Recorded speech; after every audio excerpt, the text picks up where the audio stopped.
partilha é: se Deus é por nós, quem será contra nós? Eclesiastes 46, de 6 a 8.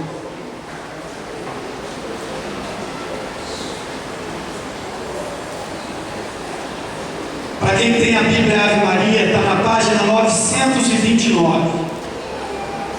Eu vou proclamar devagar, vocês, por favor, acompanhem. Eclesiástico 46, de 6 a 8. Trata-se de Josué. Ele invocou o Altíssimo Todo-Poderoso, atacando os inimigos de todos os lados. O Deus grande e santo o atendeu com uma chuva de pedras de grande força. Investiu impetuosamente contra as hostes inimigas e despedaçou-as na descida do vale, para que as nações conhecessem o poder de Deus e soubessem que não é fácil combater contra Deus.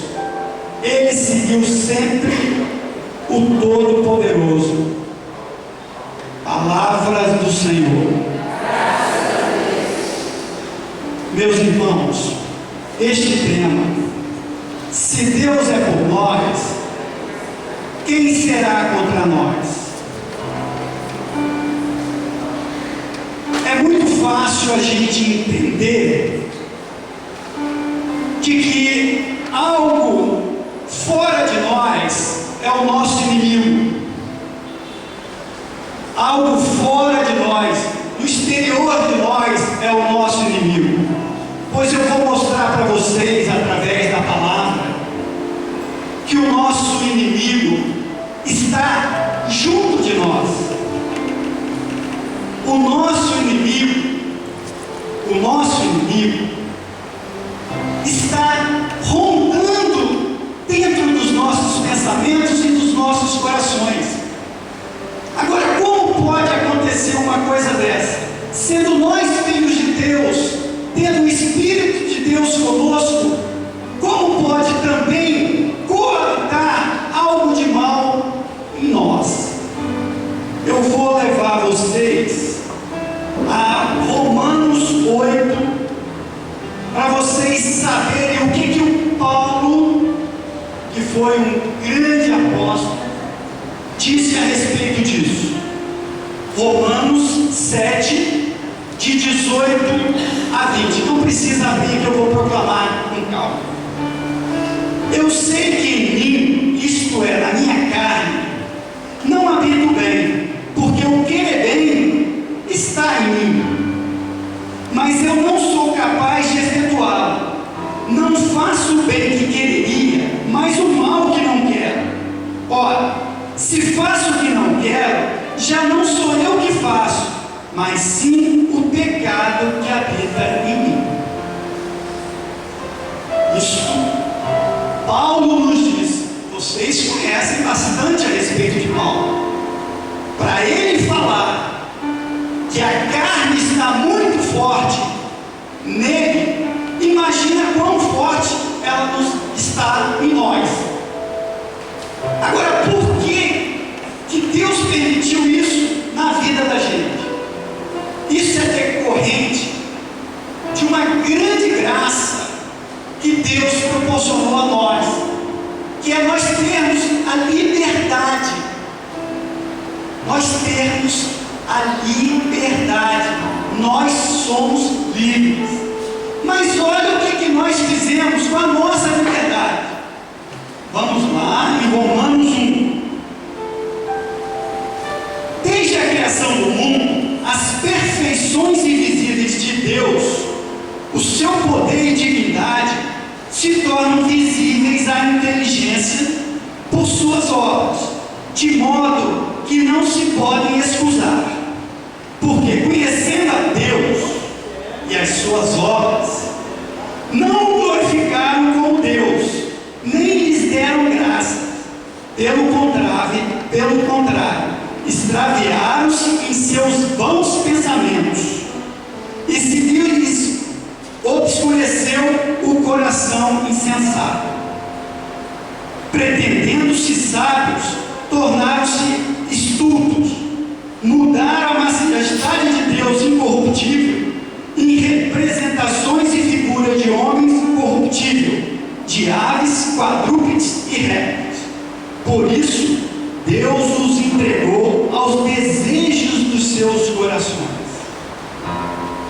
Quer dizer, Deus na realidade nos deu um grande presente, sermos livres.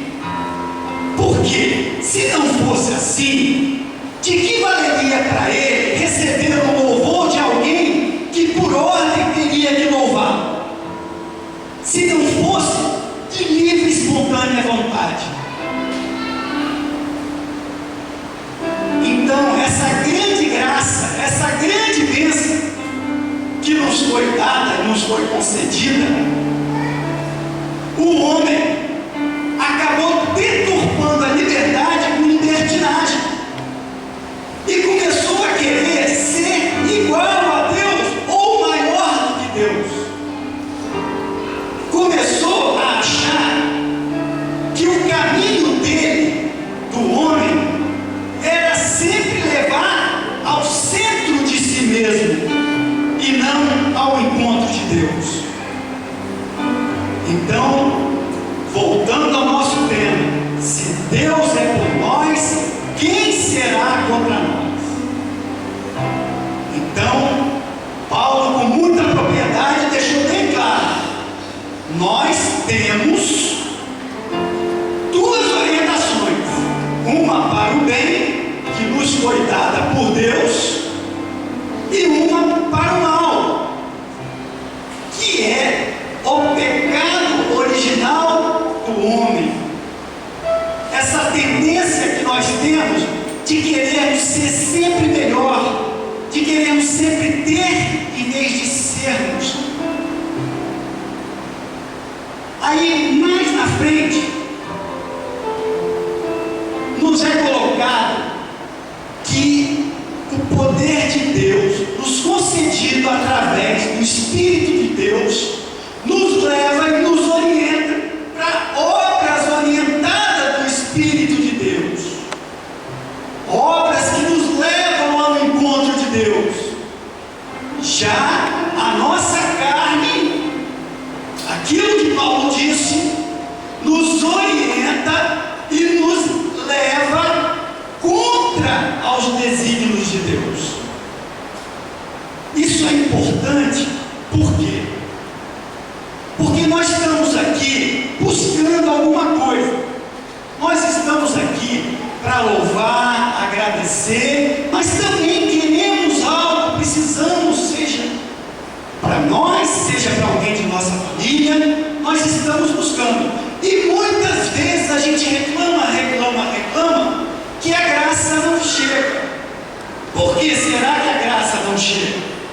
Por que será? Vamos ver um pouquinho quais são os frutos do Espírito: amor, alegria, caridade, paz, bondade, fé, mansidão, temperança e paciência. Contra isso não existe lei, porque uma lei, se vocês não sabem, a lei ela vem para disciplinar. E uma lei, como todo mundo já ouviu falar, até a lei do cinto de segurança, enquanto não tivesse uma penalidade, você não usou o cinto de segurança. Para isso aqui, para as obras do Espírito de Deus, não existe lei. Ela é prazerosa por si só. Não há contraindicação para isso. Agora vamos ver a obra, os frutos da carne: fornicação, impureza, ambição, libertinagem, ódio, inveja, discórdia, orgia, bebedeira, etc, etc, etc. Então, meus irmãos, por que eu estou querendo frisar isso no início dessa partida? Porque nós precisamos decidir de que lado a gente está. É lógico que nós não somos santos. Eu não sou santo, apesar de 20 anos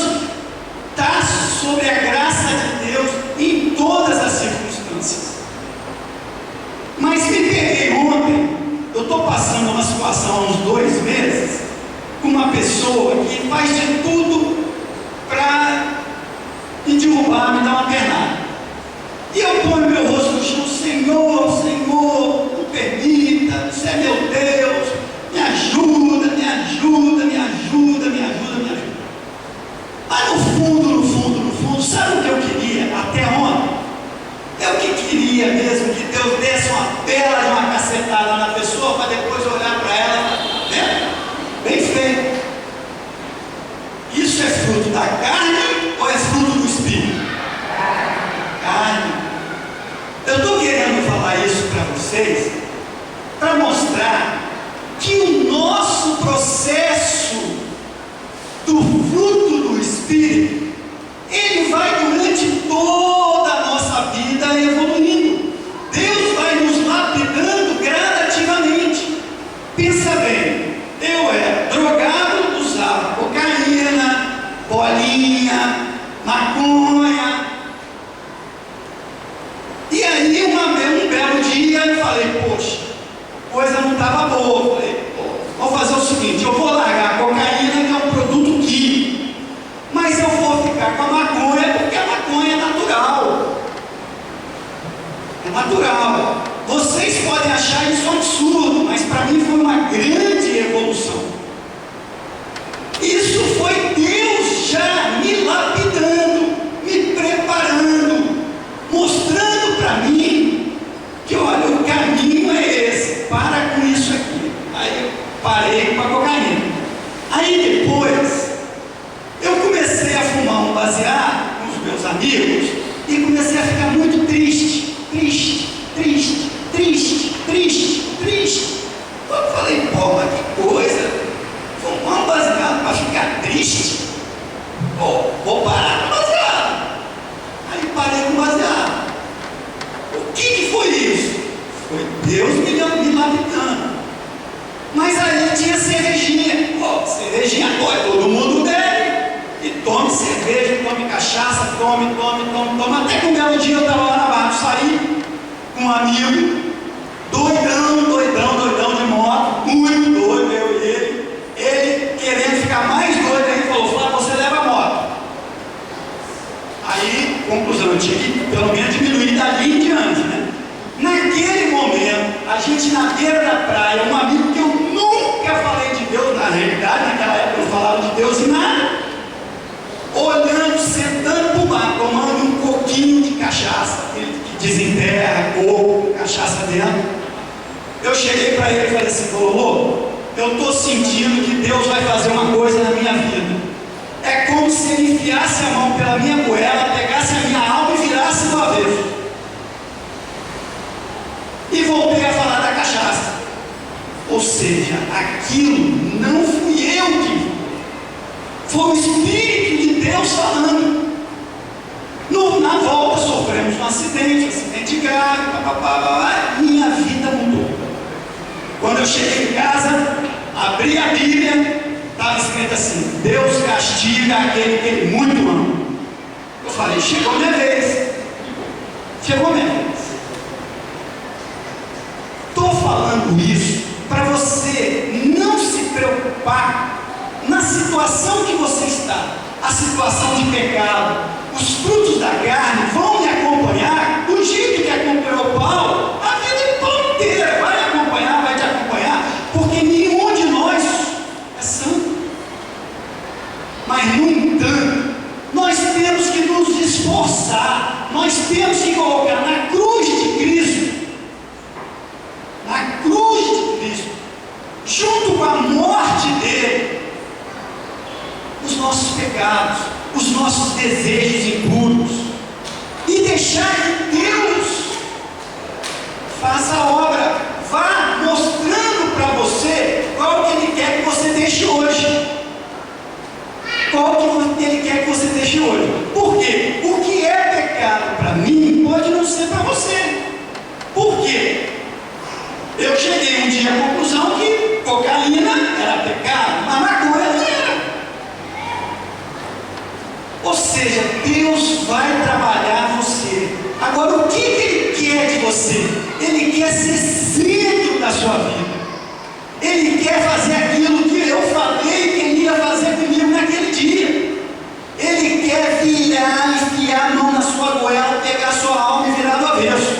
Agora, vai vir o quê? Deus sabe lá o que vai vir, né? Que se dane.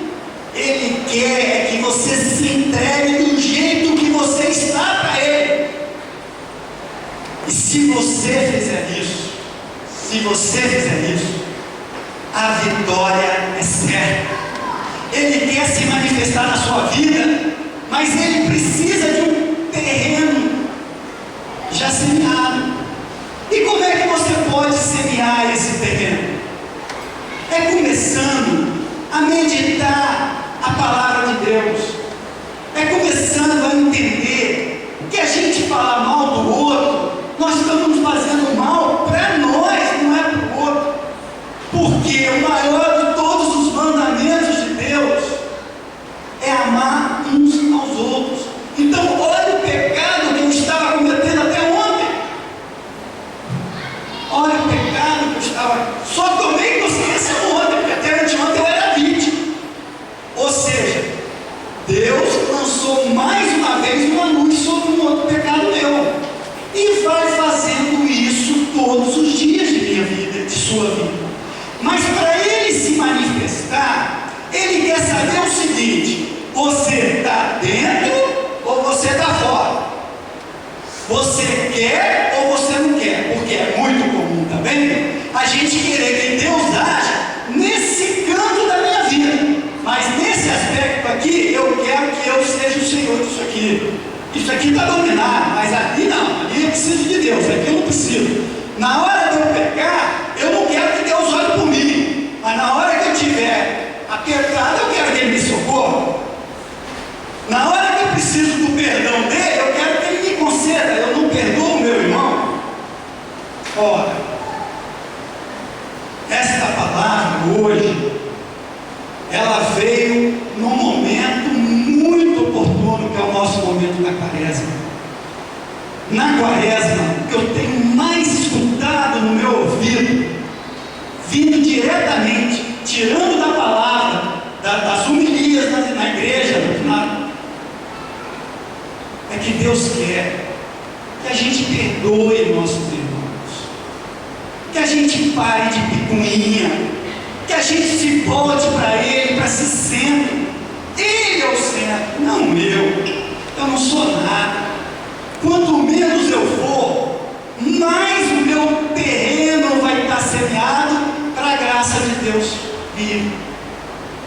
A segunda grande graça que Deus nos deu foi o Espírito Santo, que é esse que revela as coisas para a gente. É o que me revelou ontem.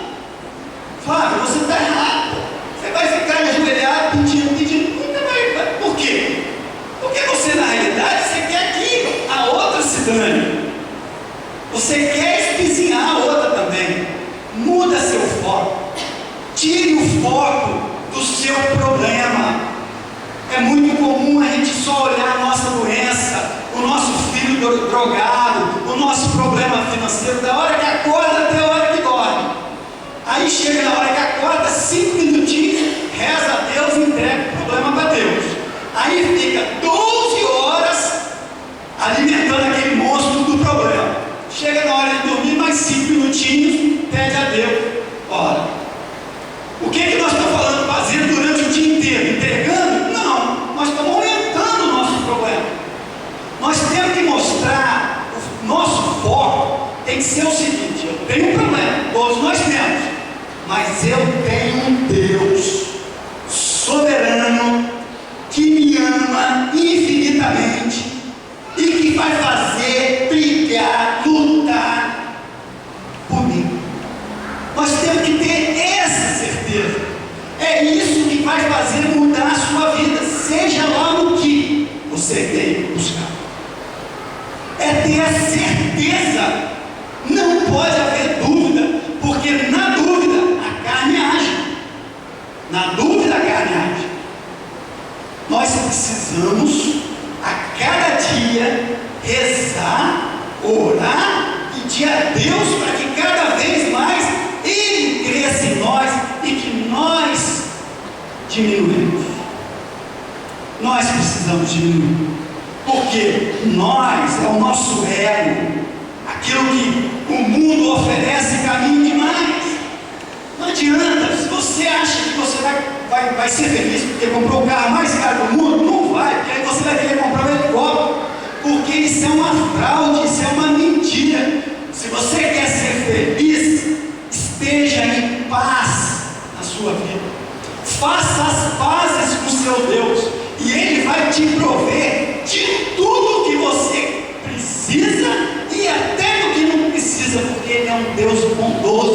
amoroso, Ele quer generoso, Ele quer te dar muito além do que você está pedindo. Mas para isso, vamos treinar, vamos ser gente de paz, vamos perdoar, vamos amar. Isso é que Deus está pedindo. Isso é que Deus está pedindo. E por último, no momento de grande sabedoria e misericórdia, Deus mandou ao mundo o seu Filho, sabendo das nossas fraquezas, para que nos consolasse. Mandou o seu Filho. Esse que veio, se tornou o nosso Senhor Jesus Cristo. Ele veio para unir aquilo que é humano àquilo que é do céu. Ele passou a ser o nosso intercâmbio entre uma coisa e a outra. Portanto, meu irmão, gostaria muito que nós cantássemos uma musiquinha, que é uma música que para mim é uma grande oração, que resume tudo isso que foi dito aqui, que a vontade de Deus é essa.